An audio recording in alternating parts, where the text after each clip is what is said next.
Assalamualaikum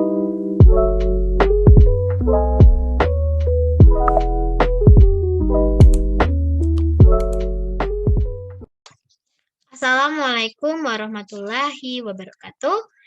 Perkenalkan, nama saya Femi Bernica, INVM C1C02118 dari kelas D Akuntansi Universitas Bengkulu. Di video kali ini kita akan membahas tentang akun receivable.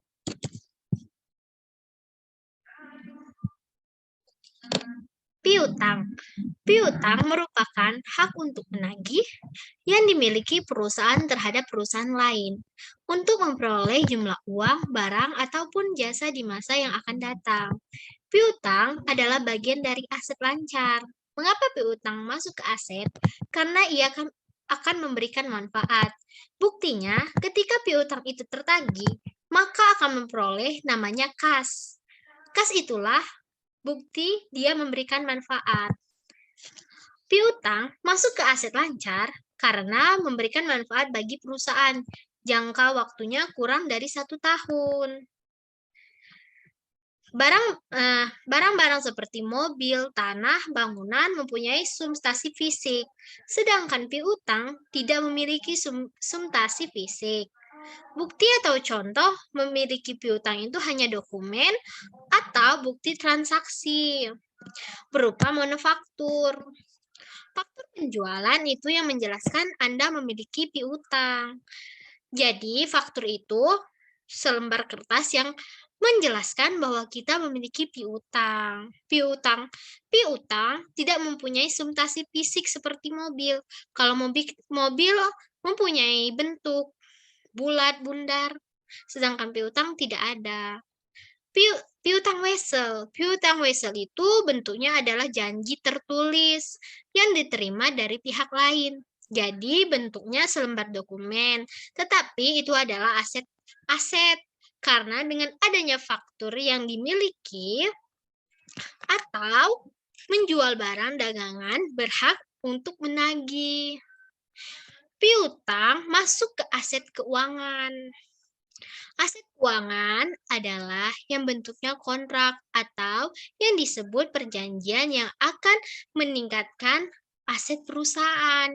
Itu merupakan definisi aset keuangan. Contoh aset keuangan itu seperti kas, piutang, investasi, dan obligasi. Jenis-jenis piutang. Jenis-jenis piutang itu ada 3. Yang pertama piutang usaha atau bisa disebut juga piutang dagang dan yang kedua yaitu piutang wesel atau wesel tagih, dan yang ketiga piutang lain-lain atau other receivable. Piutang usaha. Piutang usaha adalah hak untuk menagih yang dimiliki oleh perusahaan sehingga dia menagih mendapatkan berupa aliran kas masuk, bahkan bisa dalam bentuk lainnya. Kalau perusahaan juga yang aktivitasnya utamanya yaitu memberikan jasa. Piutang jasa timbul yaitu ketika seseorang telah selesai mendapatkan jasa, tapi belum dibayar, disitulah adanya piutang. Sedangkan perusahaan dagang, yaitu ketika seseorang sudah menyerahkan barang, tapi belum dibayar. Itu disebut dengan pada perusahaan dagang. 5 tahap akuntansi. Yang pertama yaitu pengakuan. Nah, perusahaan jasa, pengakuan itu setelah jasa diberikan perusahaan dagang ketika menjual secara kredit. Itu baru disebut pengakuan. Yang kedua yaitu pengukuran. Ketika menentukan nilai piutang yang akan dicatat. Perusahaan jasa ketika pengukurannya berdasarkan nilai jasa yang diberikan, sedangkan perusahaan dagang harga jual barang tersebut. Ketiga, pencatatan dalam jurnal. Keempat, penilaian. Penilaian itu dinilai berdasarkan nilai bersih yang dapat direalisasikan atau net income value. Piutang tidak tertagih akan dicatat sebagai bad debt expense atau beban kerugian. Piutang tak tertagih. 5. Penyajian dan pengungkapan. Penyajian dan pengungkapan yaitu posisi keuangan disajikan dalam neraca, hasil usaha dalam laporan keuangan laba rugi, dan arus kas dalam laporan arus kas. Dalam melakukan penyajian laporan keuangan harus dapat menyajikan informasi secara penuh. Sanksi piutang tak tertagih, yaitu yang pertama metode penghapusan langsung, di mana metode estimasi cadangan piutang tak tertagih pada akhir periode sehingga tidak dibuatnya jurnal penyesuaian terkait piutang tak tertagih karena dia tidak menghasilkan laba. Nah, metode penghapusan ini dinilai berdasarkan nilai bersih yang dapat direalisasikan. Karena pada metode perusahaan tidak menentukan estimasi piutang tidak tertagih. Metode piutang tak tertagih juga menerapkan prinsip penandingan. Dan yang terakhir, metode penghapusan langsung, metode ini tidak diperkenalkan oleh standar IFRS. Dan yang kedua, metode cadangan. Nah, metode cadangan ini hutang tidak tertagih pada setiap akhir periode sehingga dibuat jurnalnya itu debit expendi debit dan allowance for debit akun di kredit. Metode cadangan ini baik dalam penerapan prinsip dan penandingan. Piutang dinilai berdasarkan nilai bersih yang dapat direalisasikan. Metode cadangan diperkenalkan oleh standar IFRS.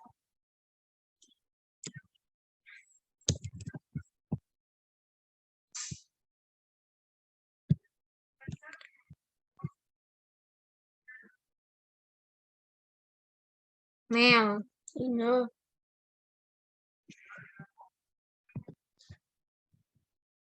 Selanjutnya, estimasi piutang tak tertagih. Yang pertama, prinsip matching atau penandingan. Nah, pada prinsip penandingan ini, pendapatan dan beban sehubung dengan pendapatan tersebut harus dalam periode yang sama. Salah satunya yaitu beban kerugian piutang tak tertagih. Yang kedua, dasar dilakukan estimasi. Pengalaman dari estimasi perubahan kebijakan kredit, tetapi masih harus dibuat penyesuaian.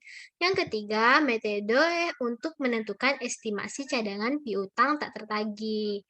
Yang pertama yaitu metode presentasi penjualan kredit bersih, yaitu catatan piutang tidak tertagih dihitung dengan mengalihkan estimasi presentasi tidak tertagih dikali dengan jumlah penjualan kredit bersih.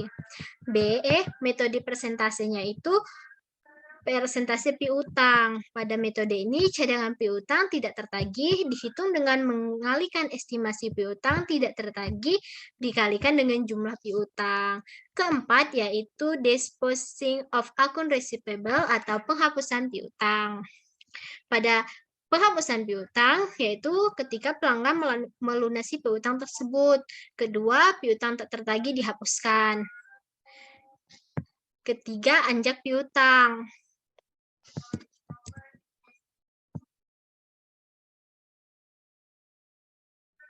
Misalnya, estimasi piutang tak tertagih.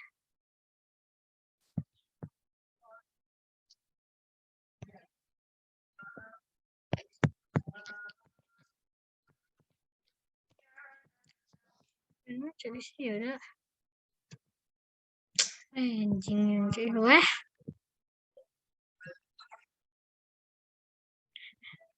Yang kelima yaitu piutang wesel atau not receivable. Nah, piutang wesel yaitu janji tertulis yang diterima perusahaan lain di mana perusahaan akan memperoleh sejumlah uang. Biasanya jumlah ditambahkan dengan bunga pada masa yang akan datang yaitu pada tanggal jatuh tempo wesel. Yang membuat hutang wesel adalah pihak yang berhutang. Wesel dibagi yang berhutang, yang itu ketika individu atau perusahaan meminjamkan uang pada orang lain. Kedua, saat melakukan penjualan secara kredit kepada pelanggan yang limit kreditnya sampai melampaui batas. Tiga, saat penyelesaian akun receivable. Cara menghitung bunganya itu interest atau bunga, mencari bunganya face value of net dikali dengan annual interest rate dikali dengan int of a year. D. Piutang wesel terhapus. Piutang wesel terhapus ketika pada saat membuat wesel melunasi sampai tanggal jatuh tempo, yaitu yang kedua honor janji, maka si pembuat janji akan membayarkan penuh. 3. Dishonor janji. 4. Piutang akan muncul pada laporan posisi keuangan menjadi notes receivable atau akun receivable. Kelima, piutang akan muncul dalam laporan laba rugi, bad and debt expense, interest, revenue, selling expense. Selanjutnya kita bahas tentang rasio piutang. Rasio piutang yaitu rasio yang menunjukkan beberapa kali secara rata-rata dalam satu periode piutang yang dimiliki oleh perusahaan dapat tertagih.